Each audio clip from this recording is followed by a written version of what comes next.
तो दिल्ली विधानसभा चुनाव को लेकर प्रधानमंत्री नरेंद्र मोदी दिल्ली के आरके पुरम पहुंचे। उन्होंने रैली को संबोधित करते हुए कहा कि बसंत पंचमी के साथ ही मौसम बदलना शुरू हो जाता है।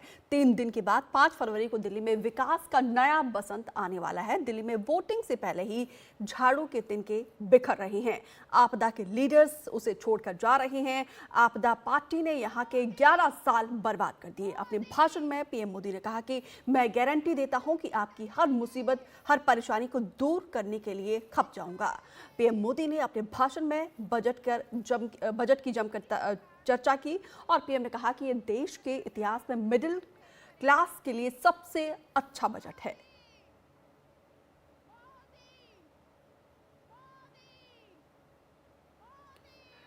साथियों, आजकल हम देख रहे हैं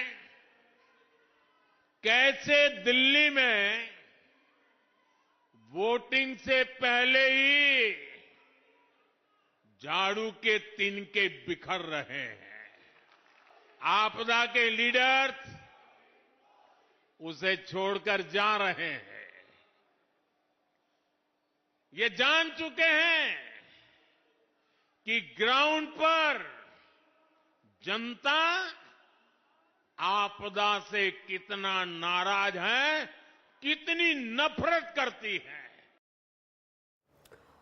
अखिलेश हमारे वरिष्ठ सहयोगी हमारे साथ जुड़े हुए। अखिलेश जी, आज बसंत पंचमी है और बसंत पंचमी का जिक्र करते ही यहाँ पे पीएम मोदी ने कहा कि बसंत पंचमी के बाद मौसम बदलना शुरू हो जाता है और 5 तारीख को इसी तरीके से परिवर्तन कुछ देखने को मिलेगा दिल्ली में।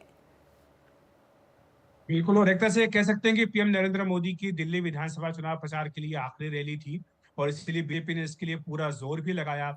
और कल जिस तरह से बजट आया है और उसमें मिडिल क्लास के लिए बड़े ऐलान किए गए, 12 लाख रुपए तक कोई आयकर नहीं देना होगा, उसके बाद से बीजेपी को लग रहा है कि जो दिल्ली का मिडिल क्लास खास तौर से है वो बीजेपी का साथ देगा, क्योंकि यहाँ पर करीब 35 लाख वोटर जो हैं वो मिडिल क्लास के हैं। और इसीलिए पीएम मोदी ने भी अपने भाषण में इस बात का खास तौर से जिक्र किया, कल के बजट में जो घोषणा की गई है उनका।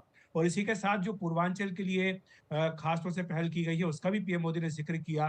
उन्होंने ये भी कहा कि वो स्वयं भी पूर्वांचल से सांसद हैं, इसलिए वहां के लोगों की बातों को वो अच्छे से समझते हैं और इसीलिए जो बजट है वो पूर्वांचल के भाई बहनों को समर्पित किया गया है। आपको बता दूं कि न केवल बिहार बल्कि दिल्ली विधानसभा चुनाव पर भी ये बजट असर डाल रहा है, क्योंकि दिल्ली में भी बड़ी संख्या में पूर्वांचल के लोग रहते हैं। करीब 25% आबादी दिल्ली की पूर्वांचलियों की है और उनकी बड़ी संख्या वोटरों की है। तो ऐसे में कल जो घोषणाएं की गई है बिहार के लिए और पूर्वांचलियों के लिए, बीजेपी को लगता है कि उससे काफी मदद मिलेगी। पीएम मोदी ने यह भी कहा कि एक भी झुग्गी नहीं तोड़ी जाएगी, ये दुष्प्रचार किया जा रहा है आम आदमी पार्टी की ओर से।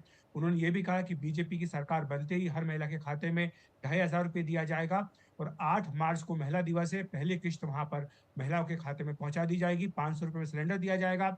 उन्होंने ये भी कहा कि जिनके शीश महल होते हैं उनको गरीब की झुग्गी और मिडिल क्लास का 2 BHK नहीं दिखता है। 12 लाख तक कोई टैक्स मिडिल क्लास को अब नहीं देना होगा, ये बहुत बड़ा कदम है। उन्होंने ये भी कहा कि जो आपदा है, आप पार्टी को जोड़ करके पीएम मोदी बार बार उसको आपदा कह रहे हैं, उसके कारण दिल्ली को ज्यादा खर्च करना पड़ता है, क्योंकि खांसी, जुकाम, ये तमाम तरह की जो बीमारियां बढ़ रही हैं प्रदूषण जी। के कारण, वायु प्रदूषण यहाँ पर है और यमुना भी गंदी है।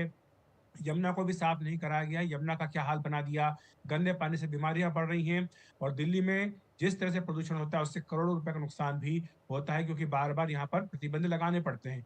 उन्होंने ये भी कहा कि भाजपा इस संकट से निकालेगी, ये मोदी की गारंटी है। तो इसी के साथ एक तरह से आप कह सकते हैं कि जो पीएम नरेंद्र मोदी का चुनाव प्रचार है वो समाप्त हुआ है दिल्ली में और बीजेपी को पूरी उम्मीद है कि जो बजट की घोषणाएं हैं, जो 8वें वेतन आयोग का ऐलान किया गया है और जिस तरह से आम आदमी पार्टी के भीतर अंदरूनी मतभेद देखने को मिल रहे हैं, 10 साल की एंटी इनकम्बेंसी, उसके चलते दिल्ली में जो बीजेपी का वनवास लंबा समय से चला आ रहा है 26 साल से, वो समाप्त होगा और पार्टी वापसी करेगी। बिल्कुल, इसका इंतजार करना होगा। 8 तारीख को देखना होगा कि दिल्ली की जनता किसके ऊपर भरोसा करती है। फिलहाल विस्तार से जानकारी देने के लिए आपका बहुत बहुत शुक्रिया।